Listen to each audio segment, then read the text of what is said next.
Ever feel like you're trying to decode a secret message when you listen to fast English? Like in movies or maybe, in a real conversation? Oh, absolutely. It can just sound like gibberish, right? A total blur. Exactly. Like everyone's talking a mile a minute and you're just left feeling completely lost. It's a really common frustration for language learners. Mm-hmm. It really is. Well, if that sounds familiar, you are definitely in the right place today. We're doing a deep dive into this 4-step method that one of our listeners actually shared. It's designed specifically to help cut through that noise. Right, to improve your ability to actually understand English when it's spoken quickly, naturally. Yeah. So we're going to unpack each of these 4 steps. There's initial exposure, then slowing things down. Active listening and transcription. Right. And finally, comparison and analysis. We'll show how this structured approach can really help tackle what feels like a huge challenge. It's like having a toolkit, really, for unlocking those fast conversations. It's a solid framework, moving beyond just passively hearing things. Getting you actively involved. Exactly. Engaging your brain to process English at its, natural speed.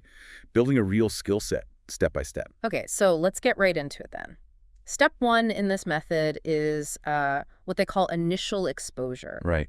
And the concept here is, well, it's pretty straightforward. You listen to a short clip, a real English conversation. Mm-hmm.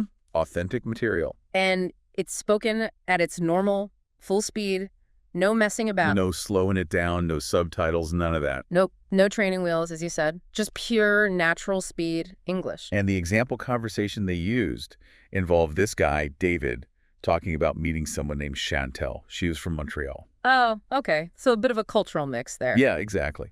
Which kind of highlights right away how communication can happen even with, language differences.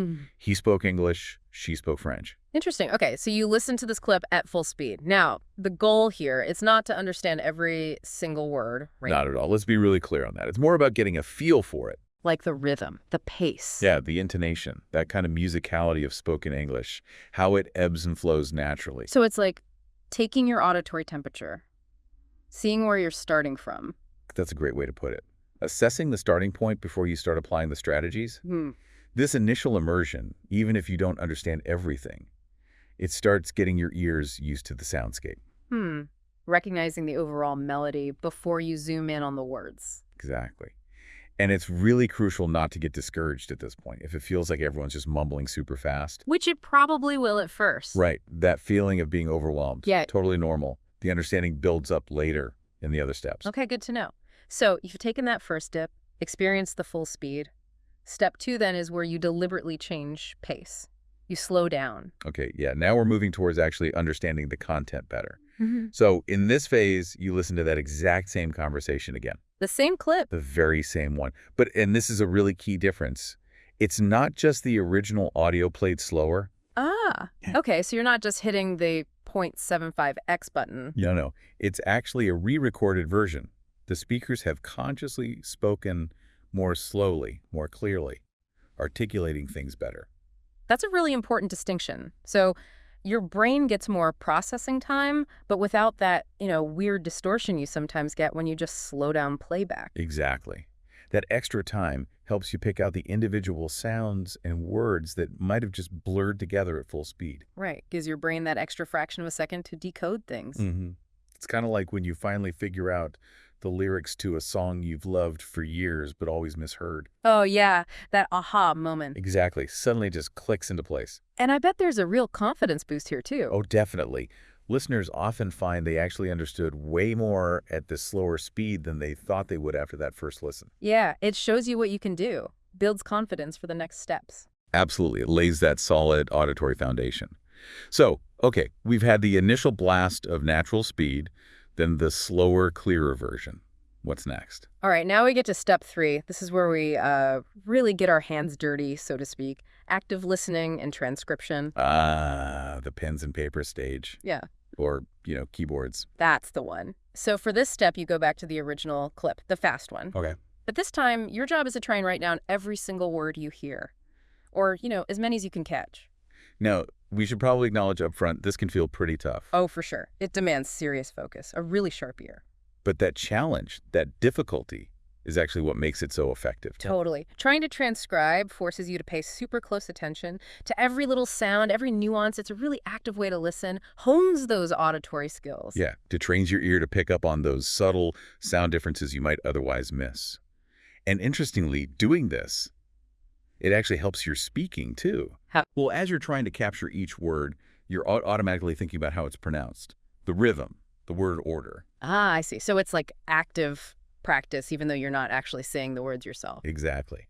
Plus, when you compare your transcription later to the real one, which is step 4, you get this amazing personalized feedback. Right. You see exactly where you went wrong. Yeah, where you misheard something or maybe missed some vocabulary. Right. It gives you really targeted insights for improving both your listening and your pronunciation, like direct auditory feedback. That makes a lot of sense. Concrete data on where you need to focus. All right, so we've done the natural speed, the slowed down version, then the intense transcription. What's the grand finale? Step 4, comparison and analysis. This is where you take what you wrote down in your transcription, or even just what you think you understood from the earlier steps, and you compare it directly against the actual official written transcript of the conversation. Okay, the moment of truth. Yeah. Where you finally get to see the answers. Exactly. And this comparison stage, this is often where those big aha moments happen. Right. You see precisely what you got right and exactly where things went off track. Yeah, you can pinpoint the exact words or phrases you missed or maybe misheard. And more importantly, you can start thinking about why you missed them. Like, was it vocabulary I didn't know, or was it a sound I'm not used to hearing? Precisely. Understanding those reasons helps you focus your future learning much more effectively. Makes sense. And, listeners are often really surprised at this stage by how much they actually did understand, even if it didn't feel like it earlier. That's encouraging. It shows you're making progress, even if it feels slow. Right. It reinforces that you are getting better. Yeah. So this whole 4-step thing, it's fundamentally about actively training your ear and your brain. Yeah, training them to handle English spoken at its natural speed. It's moving beyond just hearing the language to actually engaging with it actively. And this structured approach, it's helpful for learners at pretty much any level. Even advanced learners could probably benefit from this kind of focused practice, right? Sharpening those skills. Absolutely.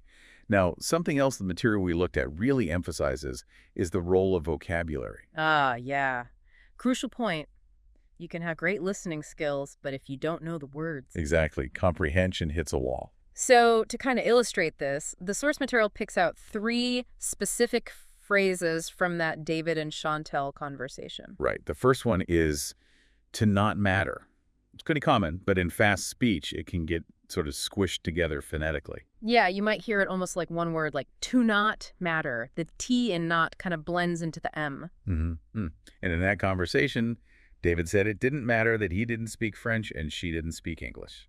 Okay, so in that context, to not matter means what?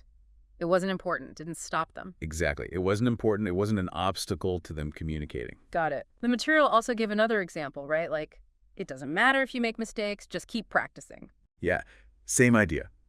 Something is inconsequential.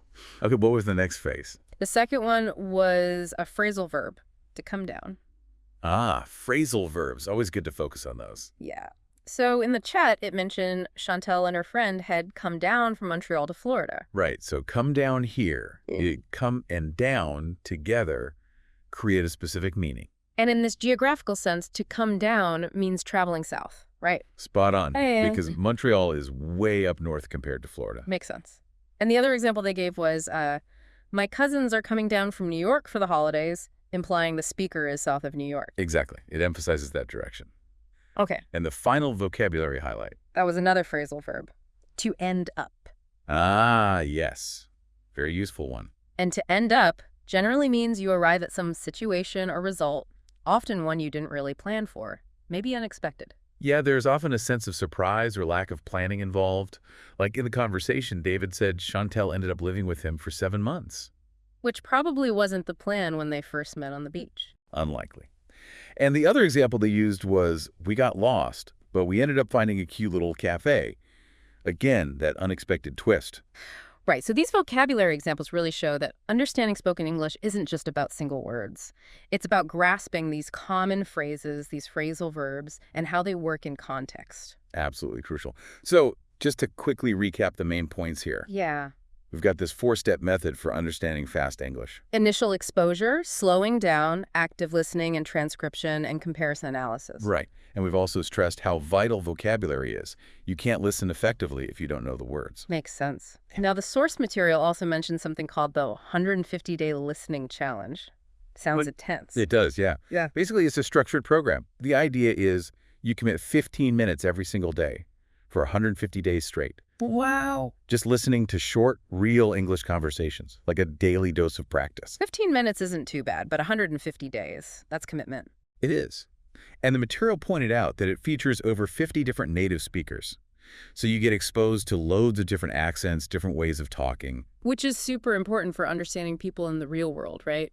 English isn't just one accent. Exactly. You need to train your ear for that variety. So what's the payoff? What do they claim happens after 150 days? Well, the claim is a pretty big improvement, being able to understand English, movies, TV, real conversations much more easily. That would be huge for a lot of learners. Now, there was a special offer mentioned, too. Yeah, there was a limited time deal, discounted price, lifetime access to the whole program.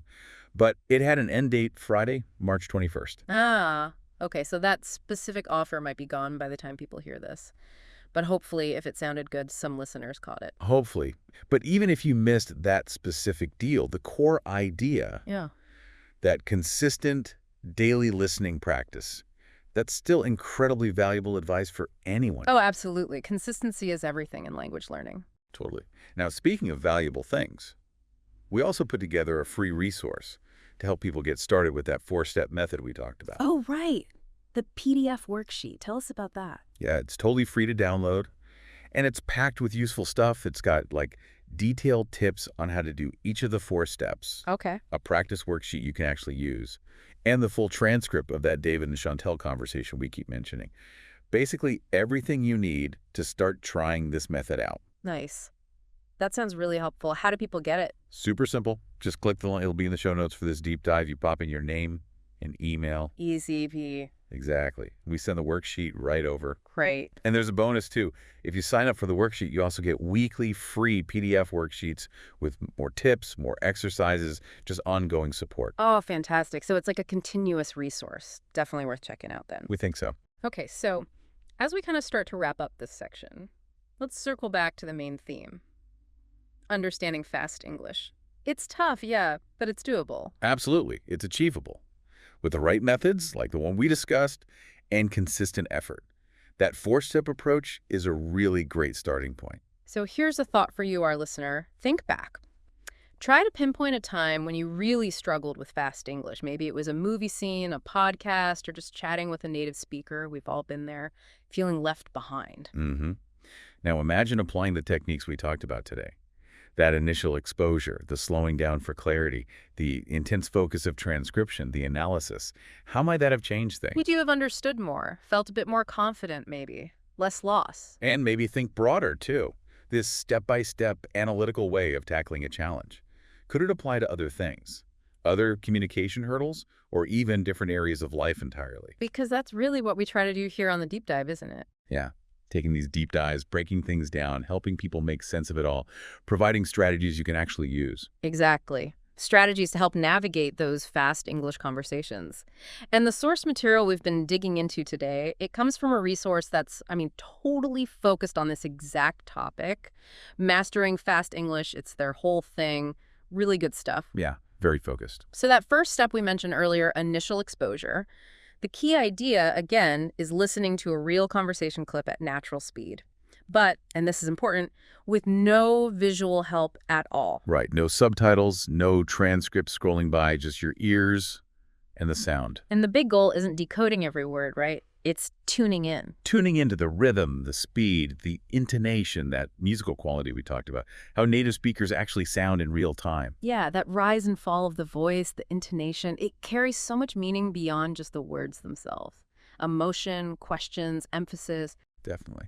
So to give you a better sense of this, we're actually going to play a very short audio clip. It's from a conversation where two people are talking about a kind of surprising encounter they had. Okay, so maybe for you listening, just try closing your eyes. Focus only on the sounds. Relax and just take it in. Here it is. Short audio clip plays E-R-A-G. So it's just walking along the beach, right? Mm-hmm. And suddenly this girl comes up to me, starts speaking French. I had no idea what she was saying, but somehow, we just clicked. Okay, just a short snippet there. An example of that initial exposure. What did you notice? Did you catch any specific words? What was your sense of the speed? Probably felt pretty quick, right? Yeah, it's totally normal if it felt like it just zipped by. This first listen is all about calibrating your ear to that natural pace. We'll break it down more in the next steps. Right. Okay, so step 2 is where we deliberately slow things down to help with comprehension. Exactly. So now, you listen to that same conversation again, the exact same content, but this time it's a special version, slowed down, re-recorded. And we need to stress again, this isn't just the original audio played slower with software. Nope. It's a brand new recording.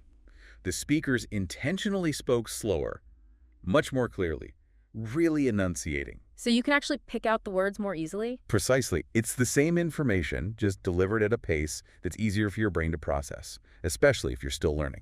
I bet listeners will find they understand a lot more this time. Most certainly. Okay, so let's listen to that slowed down version now. Try to notice how much more you can pick up when the speed isn't so frantic. Slowed down audio clip plays same content as before, but spoken clearly and slowly. Okay, let's pause there again. How was that? A bit easier to follow. Could you grasp more of what was being said? I'm sure the clarity made a huge difference for everyone. It really highlights how much speed impacts understanding. But of course, the main goal is to understand the original speed, so we don't stop here. Exactly. Which brings us to step 3. Now we shift into a more active mode.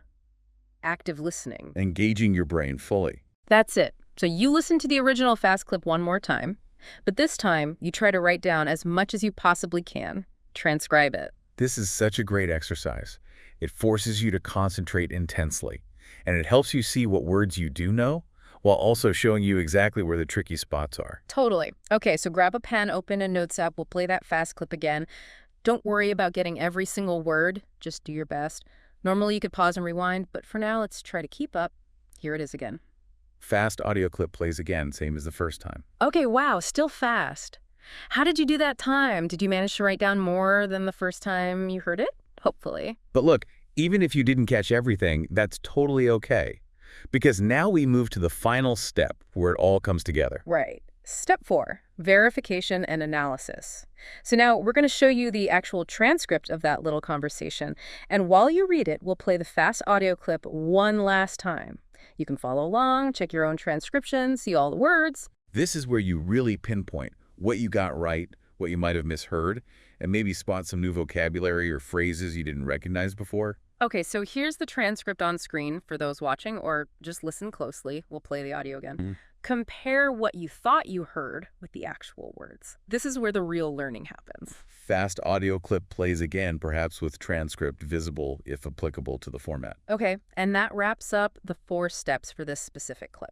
You've now really engaged with this short conversation from multiple angles. Yeah, you should have a much clearer understanding now. Just to quickly check that, where was Chantel from again? She was from Montreal.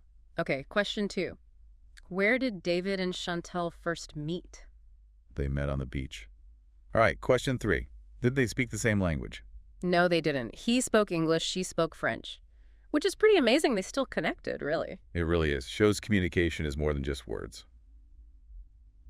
Okay, final question. How long did Chantel end up living with David? It was 7 months.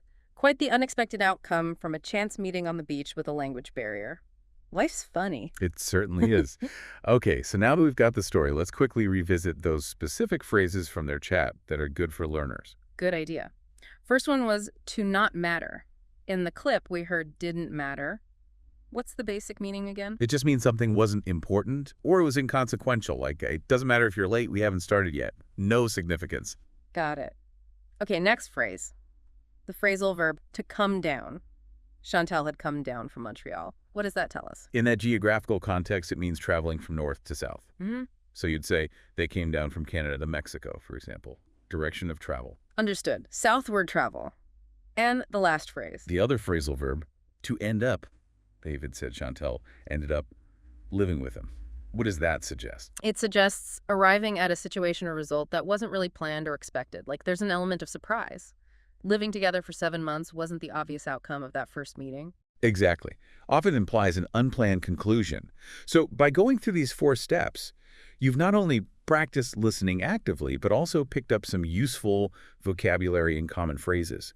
And hopefully, you're seeing that understanding fast English really is a skill you can build with this kind of focused work. Absolutely. And, if you're really serious about boosting your progress here, we should mention that 150-day listening challenge again. It's a full program designed specifically to level up your English listening. For 150 days, you get daily practice with real conversations, lots of different speakers, different accents. Yeah, it's a really immersive way to get your ears tuned to real-world English. Now, normally that challenge costs $500, which reflects how comprehensive it is. But there was that special offer for our listeners. Right. The limited time deal, lifetime access for just $199. Which is a huge saving. But again, that offer was set to expire on March 21st. So it may or may not still be available depending on when you're listening. The link is in the description if you want to check it out. But definitely act fast if you're interested. Good advice. But hey, for everyone listening today, regardless of the challenge, we still have that free resource. Yes. The free PDF worksheet. Don't forget about that. It covers everything from the 4-step method, the tips, a practice sheet, the transcript of the David and Chantel story. So you can review it all and start practicing right away. To grab it, just click the link in the description, enter your name and email, and boom, it's yours. And signing up also gets you those free weekly PDF worksheets sent to your inbox. More tips, more exercises, just ongoing support for your English learning.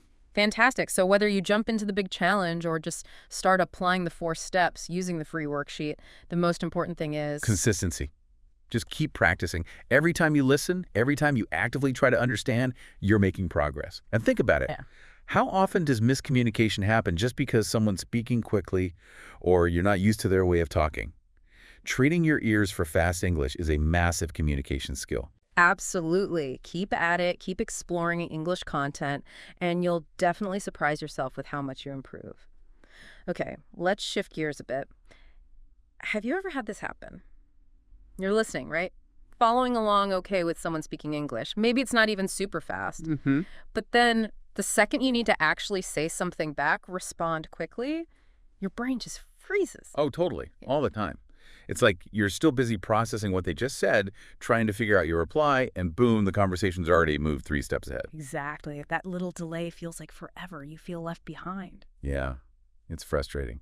Well, that's exactly what we're going to tackle in this part of our deep dive. We're pulling more great stuff from that podcast I mentioned, Mastering Fast English Conversations. Well, good resource. Sounds very relevant. Yeah, and we're going to break down a really practical 3-step strategy. Yeah. But this time, it's specifically for speaking more fluently and quickly. Excellent. Okay. Because understanding is one thing, but being able to respond promptly, confidently, Yeah. that's the other half of the equation, isn't it? It really is. And this strategy, it's not about memorizing huge lists of words or super complex grammar. It's more about simple, effective practice techniques, things you can actually fit into your daily routine pretty easily. And the cool thing about these techniques is you can often see results fairly quickly, right? Without feeling totally overwhelmed. That's the idea. We know people are busy looking for stuff that works without taking up hours every day. Definitely. And hey, just to mention, we've also got another PDF worksheet specifically for these speaking strategies. It explains the steps, gives you extra exercises. You'll find a link for that one too. Awesome. Okay, let's dive into this 3-step speaking strategy. Step number 1 is a technique called shadowing. Shadowing. Okay, yeah, I know that might sound a bit weird at first. Like you're following someone around. Kind of, but it's an incredibly powerful technique for improving your spoken English. So what does it actually involve? What is shadowing? Okay, basically it's active listening, where you repeat what you hear almost immediately as the speaker says it. Like your voice is their echo or their shadow following right behind the audio. I like that. Echo or shadow. Clear image. So what's the benefit of doing this echoing thing? It works on several levels. First off, it's fantastic for improving your pronunciation, getting your mouth comfortable making the sounds of English. Makes sense. You're directly copying native speakers. But it's more than just the sounds. Shadowing helps you absorb the natural rhythm, the intonation, the flow of English, all crucial for sounding more natural and fluent. So you're copying the music of the language too, not just the words. Exactly. And here's a really interesting part. Because you're so focused on just copying, your brain doesn't have to worry about what to say. It frees up mental energy to subconsciously focus on how it's said, the pronunciation details, the rhythm. It's like your mouth and ears are learning together, bypassing the content creation part. Huh. That's fascinating. Focusing purely on the delivery mechanics. Okay, let's try a quick shadowing exercise right now. I'll say a sentence, and you listening, try to repeat it right after me as closely as you can. Ready?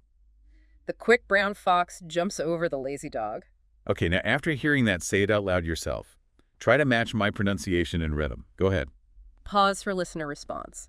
Excellent. Even just doing that once, you can start to feel that connection between hearing and speaking. The more you practice shadowing with different kinds of English audio, the better you'll get at producing those sounds naturally and fluently, almost without thinking. Exactly. Okay, so that's shadowing. Let's move to step 2 in the speaking strategy, chunking.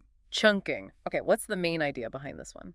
Chunking is all about breaking down longer sentences into smaller, more manageable pieces or chunks that sound more natural when you say them.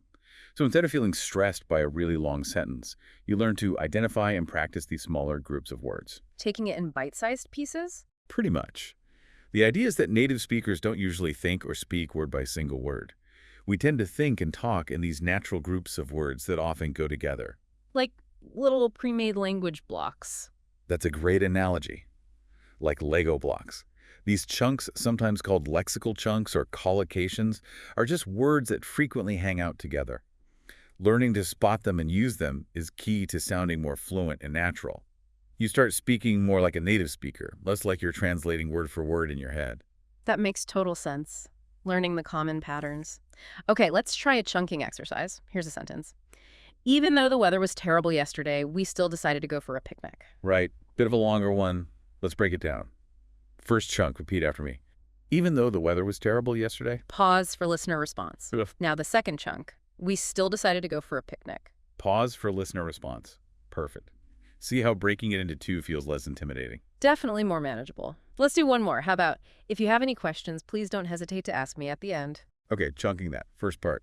If you have any questions, please don't hesitate to ask. Pause for listener response. And the second chunk. Mm-hmm.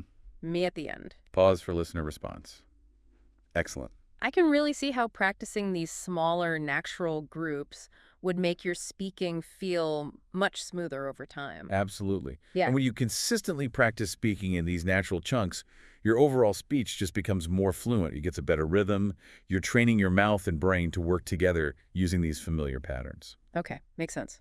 Now, the third and final step in this speaking strategy, response drills. Response drills. Mm. Okay, this technique is specifically designed to help you practice giving quick, almost automatic answers to common questions you hear in conversations.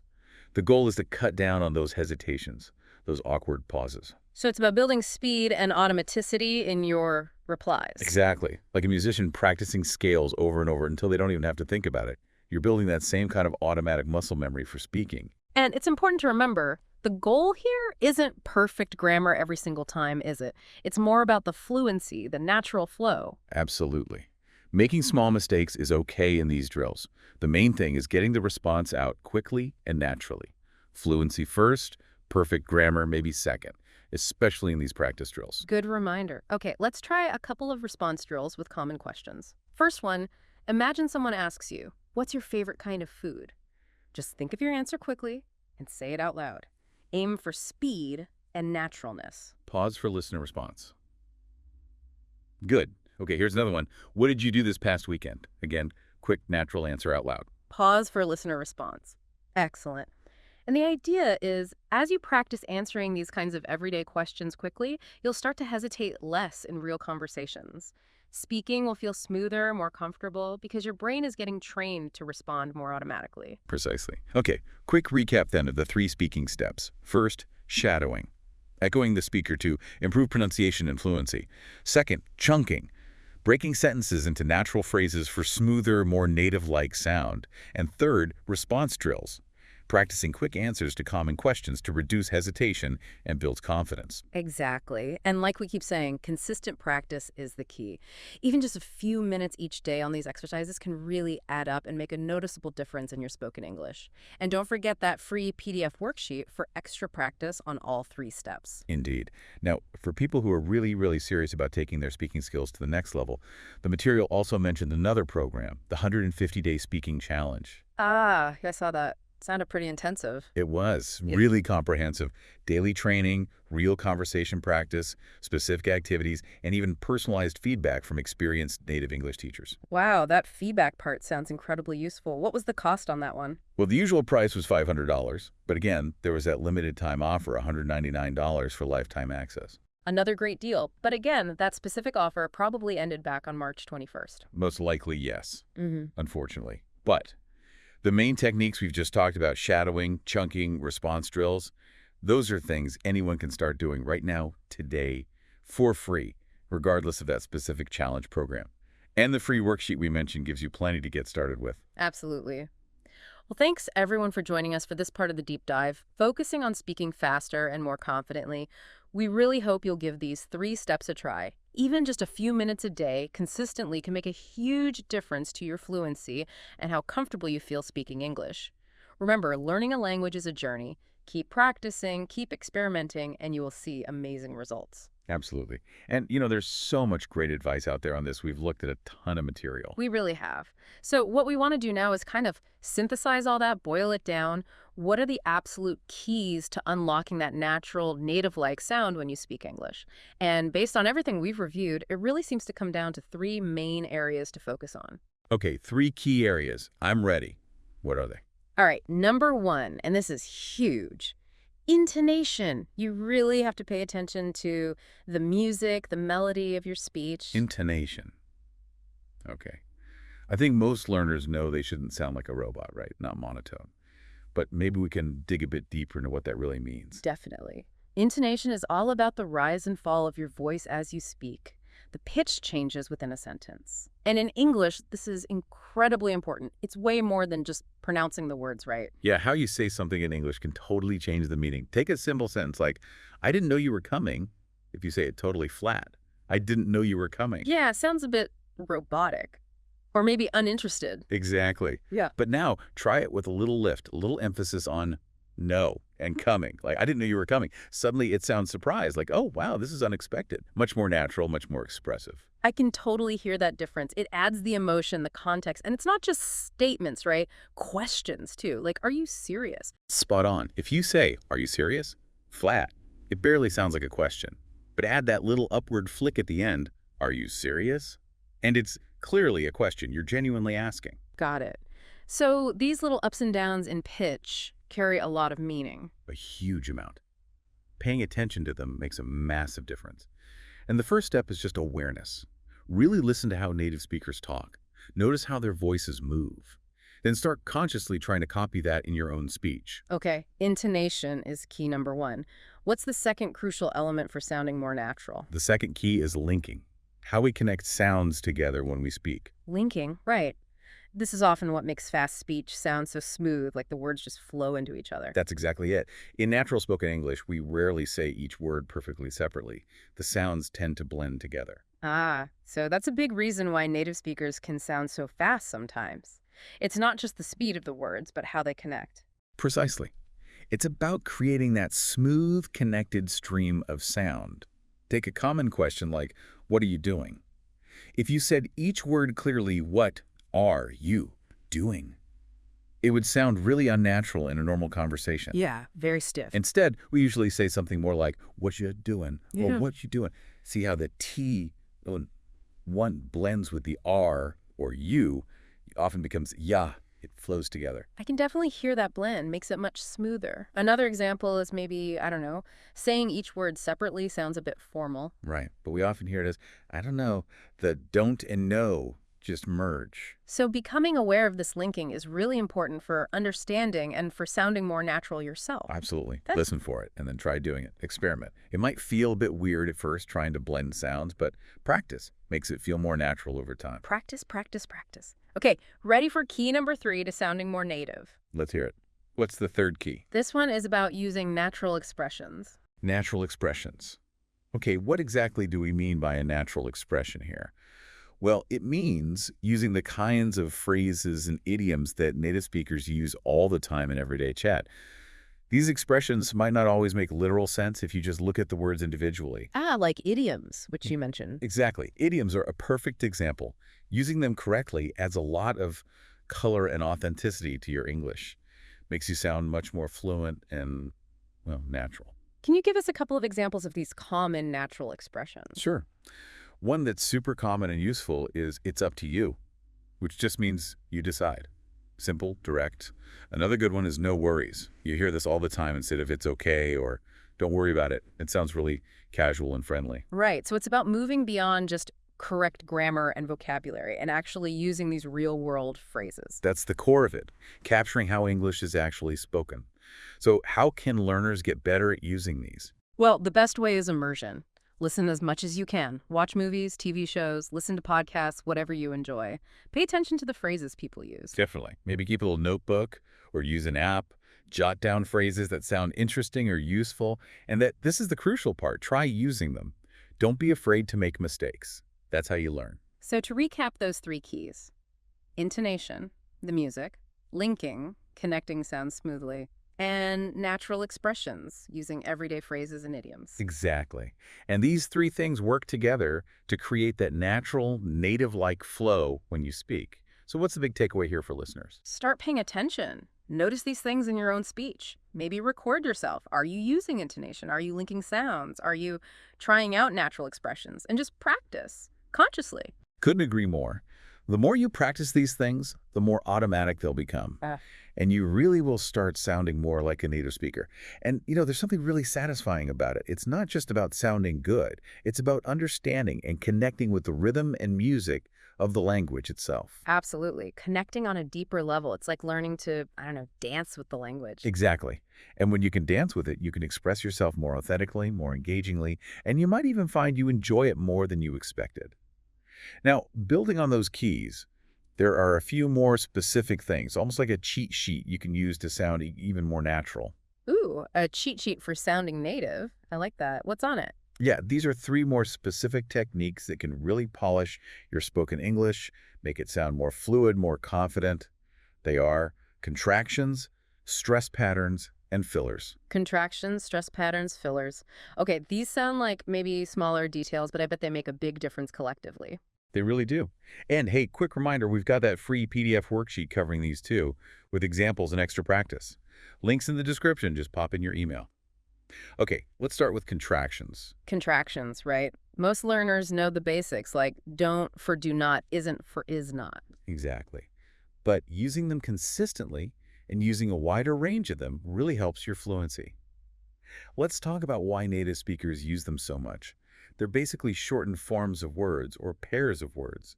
We use them constantly because they make speech flow better, sound more natural, like it's instead of it is, we, instead of we have. We often do it without even thinking. It's just how we talk. Right, it's about efficiency and that natural rhythm. Mm-hmm. So let's do a quick practice. If you were going to say, I am going to the store, grammatically fine, but sounds a bit stiff. Yeah, a bit formal for everyday chat. So what's the more natural way? You usually say, I'm going to the store, see how much smoother I'm is. Much smoother. Okay, another one. He will be there soon. How would we contract that naturally? You'd say, he'll be there soon. Okay, listen and try saying it. He'll be there soon. Perfect. Got it. Okay, moving on to technique number 2 on the cheat sheet. Stress patterns. Ah, stress patterns. This is about which words you emphasize in a sentence and how that changes the meaning, right? Exactly. It's about emphasizing certain words to highlight what's important and make sure your intended meaning comes across clearly. It's not just pronouncing words correctly, but stressing the right words. Let's use that classic example. I didn't say she took my pen.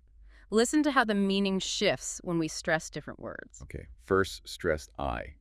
I didn't say she took my pen. What does that imply? It implies someone else said it, but not me. The focus is on who didn't say it. Okay. Now stress didn't. I didn't say she took my pen. Now it's a strong denial. You're emphasizing that you absolutely did not say that. Total denial. Right. And what if we stress took? I didn't say she took my pen. Now you're implying, well, maybe she borrowed it or found it, but the specific word you didn't use was took. Wow. The same words, but the emphasis completely changes the nuance. It's powerful. It really is. And it's a vital part of sounding natural, something learners might overlook. Yeah, getting it wrong can make you sound a bit off or even lead to misunderstandings. I remember a student who always stressed the wrong syllable in comfortable instead of comfortable, small thing, but it sounded awkward. Perfect example. Mm-hmm. Subtle, but Important. Okay, let's practice. I'll say the sentence. I didn't say she took my pen with natural stress. You repeat it. Try to copy the emphasis. It's okay. I didn't say she took my pen. Good. I didn't say she took my pen. Now try saying it again, but this time stress a different word each time you say I'd it. say she took my pen. I didn't say she took my pen. I didn't say she took my pen. Excellent. You're getting the hang of it. Look Yeah. how much meaning is in the stress. Okay, let's hit the third and final technique on our cheat sheet. Fillers. Ah, fillers, the little ums and uhs and you knows that we sprinkle into conversation. Exactly. They might seem like, little throwaway words, but they actually play a huge role in making conversation sound natural. They're pretty essential, actually. Really? Why are they so important? Well, fillers are those little words and sounds we use to bridge our thoughts, basically, to give ourselves a tiny bit of thinking time while we're talking. Things like, well, so, right. They help smooth out the conversation, make it less abrupt, less robotic. We use them constantly, often without even realizing it. So they're like conversational WD-40, keep things moving smoothly, and buy you a split second to think. That's a good way to put it. Imagine someone asks you a tricky question. Instead of just dead silence while you think, you might say, or, well. It just signals you're processing, and it keeps the connection going. Makes the interaction feel more human, less like an interrogation. Exactly. So let's take a simple sentence. I need more time to think about it. How could we make that sound more natural using fillers? You might say, I need like a little more time to think about it. Or maybe, well, I probably need some more time to think about it. Perfect examples. Those little fillers just soften it, make it sound much more like natural speech. Okay, listen and repeat after me. I need like a little more time to think about it. I need like a little more time to think about it. Nice. You can hear how much more natural that sounds. Okay, so quick recap of our cheat sheet techniques. Contractions, using shortened forms, stress patterns, emphasizing the right words for meaning, and fillers, using those little sounds and words to connect thoughts and pause naturally. Even these seemingly small things add up to make a big difference in how natural you sound. Absolutely. It's all those little nuances that create that authentic, fluent feel. Now, speaking of flow, another really key aspect of natural spoken English is how we blend words together, right? Ah, yes, connected speech, super important. It's a major difference between how English looks written down and how it actually sounds when spoken naturally. Yeah, like the question, what do you want to do? When people say it fast, it often sounds more like, what I want to do. Exactly. The separate words just kind of melt together. It's much more efficient for speaking. It is, and it's something learners often struggle with, both understanding it and doing it. Another classic example is, did you eat? Which often becomes just, jeet. Right. Try saying both of those out loud now. Did you eat? Yeah, Versus jeet. You can feel the difference in the flow, the effort. definitely. The second one is much more connected, and closely related to connected speech are reductions, yeah. Yes, reductions are another way we make spoken language more efficient, shortening common phrases. We touched on this earlier with things like going to becoming gonna and want to becoming wanna. These are everywhere in everyday speech. Let's give listeners another quick practice. Instead of saying the full, I am going to call you later, try the reduced form. I'm going to call you later. Hear that smoother flow? Now you try it. And similarly, instead of do you want to go, try the reduction. Do you want to go? Do you want to go versus do you want to go? Yeah, it really changes the rhythm. And finally, we should just quickly revisit intonation again, because it's so crucial for signaling meaning, Wow. especially with questions versus statements. Absolutely. Remember, intonation is the melody. For yes-no questions, the voice usually goes up at the end. Listen, are you ready? Hear that lift. Now you try. Are you ready? Perfect. And for statements, the voice usually goes down at the end. Listen, I'm ready. Hear the drop. Now you try. I'm ready. See? Same words, totally different meaning conveyed just by the intonation. The power of the melody. It's huge. Okay, quick recap of these extra elements then. Connected speech, blending words, reductions, shortening phrases like gonna and wanna, and intonation, the melody that signals questions or statements. Getting these down will make your spoken English sound way more conversational and natural. Okay, so let's bring our focus back now to that initial problem we discussed. Yeah. Actually understanding those fast English conversations. It's where a lot of learners feel really overwhelmed, like they're missing out. Yeah, that feeling of just trying to keep your head above water, deciphering this rapid stream of sound. It's tough. It really is. And it's not just about hearing the words. It's about grasping the meaning quickly, understanding the nuances, the whole message, not just bits and pieces. And that's exactly what we want to give you strategies for now. How to navigate that fast English and actually improve your comprehension. We've pulled out 3 key areas from the material that can make a real difference. Yeah, these are really practical things you can start working on. The first is about prediction, using your brain to anticipate what's likely coming next. The second is about boosting your reaction speed, processing what you hear faster. And the third is actively training your ears to get better at catching the details in fast speech, developing those listening muscles. Okay, let's break down that first one, prediction. Now, when we say prediction and listening, we don't just mean randomly guessing, right? No, not at all. It's actually a pretty sophisticated skill that good listeners use all the time, often without even realizing it. It's about recognizing patterns in the language, knowing common phrases, understanding how conversations usually flow logically. Can you give an example of how that works? Sure. If someone says, "It's raining cats and dogs outside, don't forget your..." What does your brain instantly fill in? Umbrella. Or maybe raincoat. Exactly. That's not a wild guess.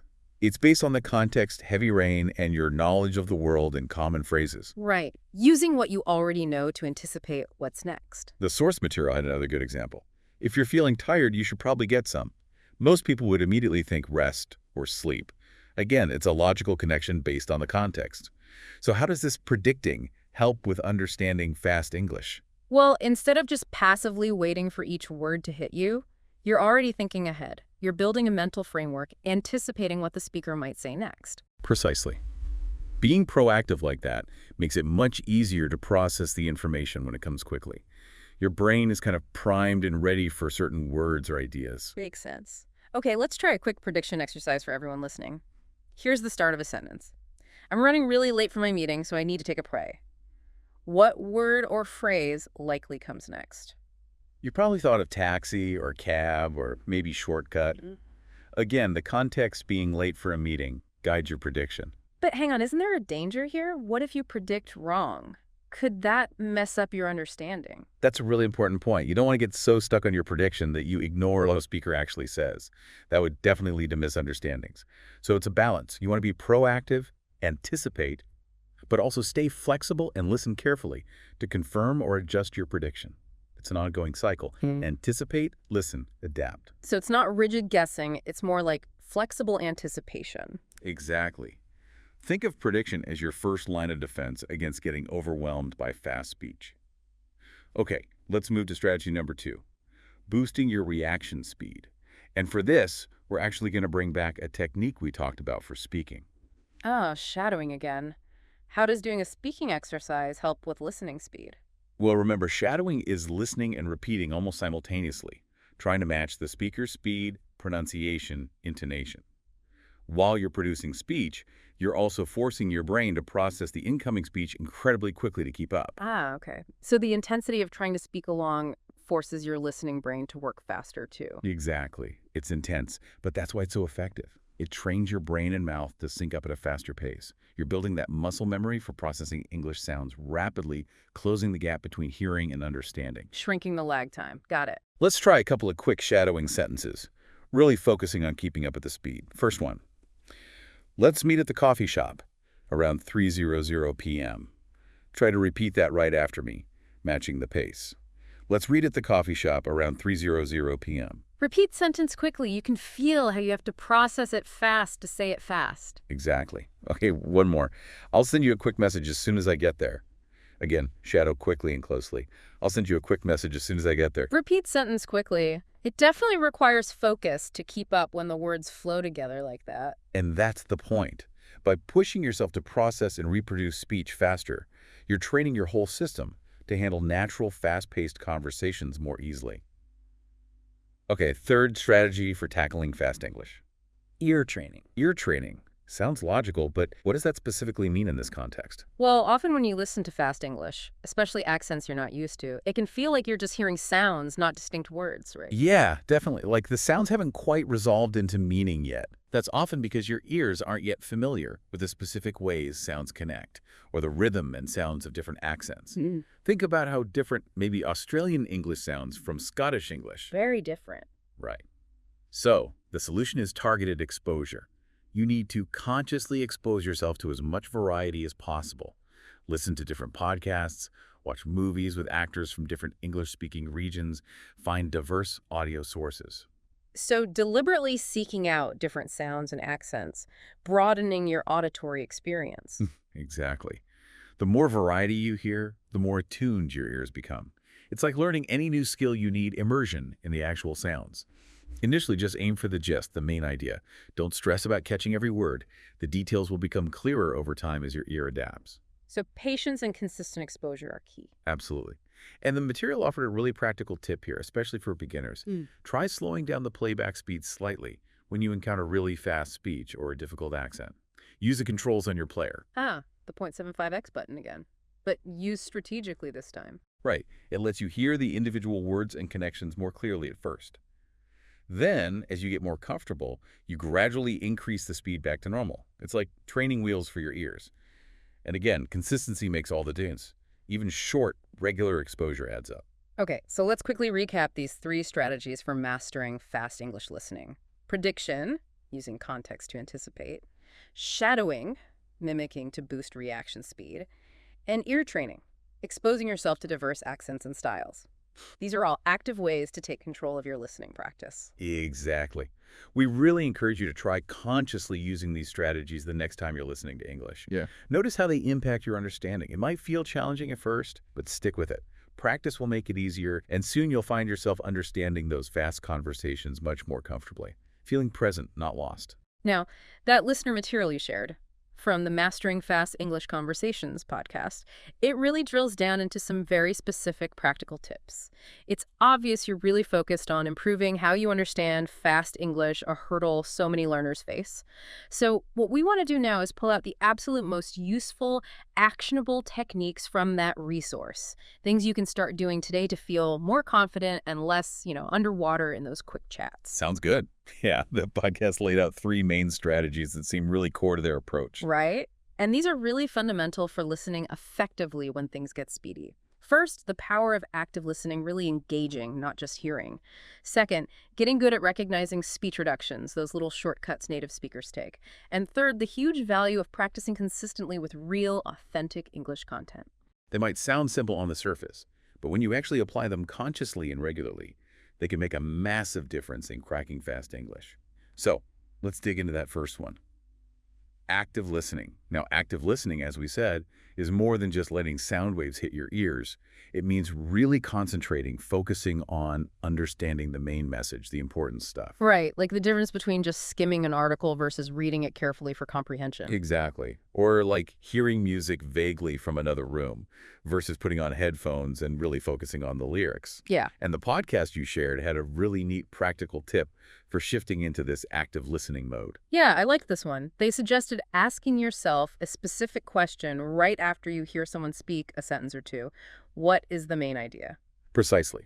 Just asking that simple question forces your brain to engage, to process what you just heard, and to pull out the central point instead of just letting the words flow past unprocessed. And they gave some good examples, like imagine you hear, I had a really long day at work, so I decided to treat myself to some ice cream on the way home. Now, instead of getting lost in the details of the long day or the ice cream flavor, you just ask, what's the main idea? And the core message, like the podcast pointed out, is basically, speaker had a tough day, got ice cream as a reward, boom, you've got the essence. It's about grabbing that key takeaway. Exactly. Here's the other example they used. She missed her flight because of traffic, but luckily she was able to book another one an hour later.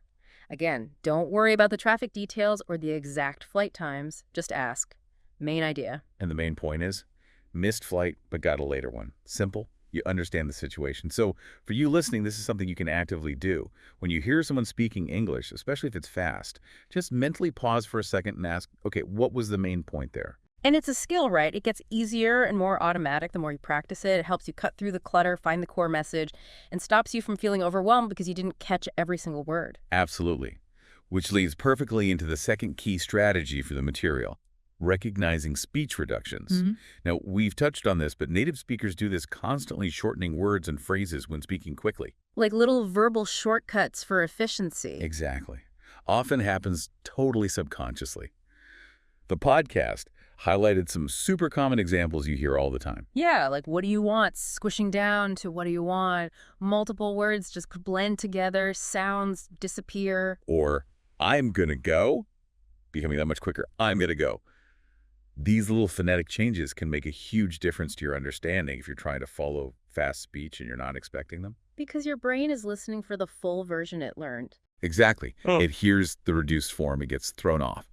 But the good news, as the podcast pointed out, is that these reductions usually follow predictable patterns. Once you start recognizing the common patterns, understanding gets way easier. They give some practice examples too. Let's look at those. If someone says, "Gimme a sec," what's the full phrase they actually mean? That's short for give me a second. Notice give me becomes gimme, and a second shortens to a sec. Right. It's like learning the shorthand version of the language. Here's the other podcast example. Let me know if you need help. What's the full version? That would be, "Let me know if you need help," with "let me," reducing to "let me." Spotting these common contractions and blends is just crucial for understanding faster speech. It's not about memorizing every single possibility, but getting familiar with the most frequent ones. It's like learning the main roads in a city. Once you know those, getting around is much easier, even if you don't know every single side street. Great analogy. Okay, which brings us nicely to the third and final key strategy from the podcast material, practicing consistently with real-world English content. This is where you put the active listening and the reduction recognition skills to work in a more immersive way. Exactly. It's like learning guitar. You can practice scales all day, but you really improve when you start playing actual songs. The podcast recommended great sources like movies, TV shows, other podcasts, things you actually enjoy. Because they expose you to natural, often unscripted English, the way people really talk. And they outlined a really clear 3-step practice challenge for using this real-world content effectively. Yeah, step 1, just listen. First time through, no subtitles, no transcript. Just try to get a feel for the rhythm, the flow, the speed, the intonation. Notice those reductions, but don't stress about understanding every word. Just absorb the overall sound. Step 2, listen again, but this time with subtitles or a transcript. Now you connect the sounds to the written words. This clarifies the tricky parts, lets you see the reductions written out, helps with new vocabulary. It's like having the map while you explore the territory. And step 3 gets you even more active. Try repeating parts of what you hear out loud. Mimic the speaker. This actively engages your pronunciation, helps you copy the natural flow and intonation. You move from passive listening to active production, which really strengthens everything: comprehension, pronunciation, fluency. You start to internalize the rhythms. Exactly. The 3 steps build beautifully, get the feel, then decode with text, then actively produce it yourself. And the key is finding content you genuinely like, so the practice doesn't feel like a chore. So, final quick recap of these key takeaways from the podcast material. Active listening, focus on the main idea, recognizing speech reductions, spotting those common shortcuts, and practicing with real-world content, using that 3-step listen, listen with text, repeat process. These are all things you can start doing right now. And remember, consistency is the name of the game. The more you consciously practice these techniques, the more second nature they'll become, and the better you'll get at understanding those fast English conversations. You really will notice a difference. Absolutely. So here's a final thought to ponder as we close out this deep dive. Thinking about these specific techniques, active listening for the main idea, tuning into speech reductions, practicing with real-world stuff you enjoy, what specific types of English content do you think would be most helpful for you personally to start engaging with more actively? Consider your interests, where you are now with your listening, and the kind of English you actually encounter or want to understand better. Let that guide your next steps. That's a great reflective question. Well, that wraps up our deep dive for today. We really hope exploring all these strategies and techniques has been helpful and given you some concrete things to work on. Yeah, we hope you found it useful and informative. Thanks so much for tuning in and joining us. Thank you for listening. We really appreciate you being here. Until the next deep dive, take care, keep practicing, and we'll see you then.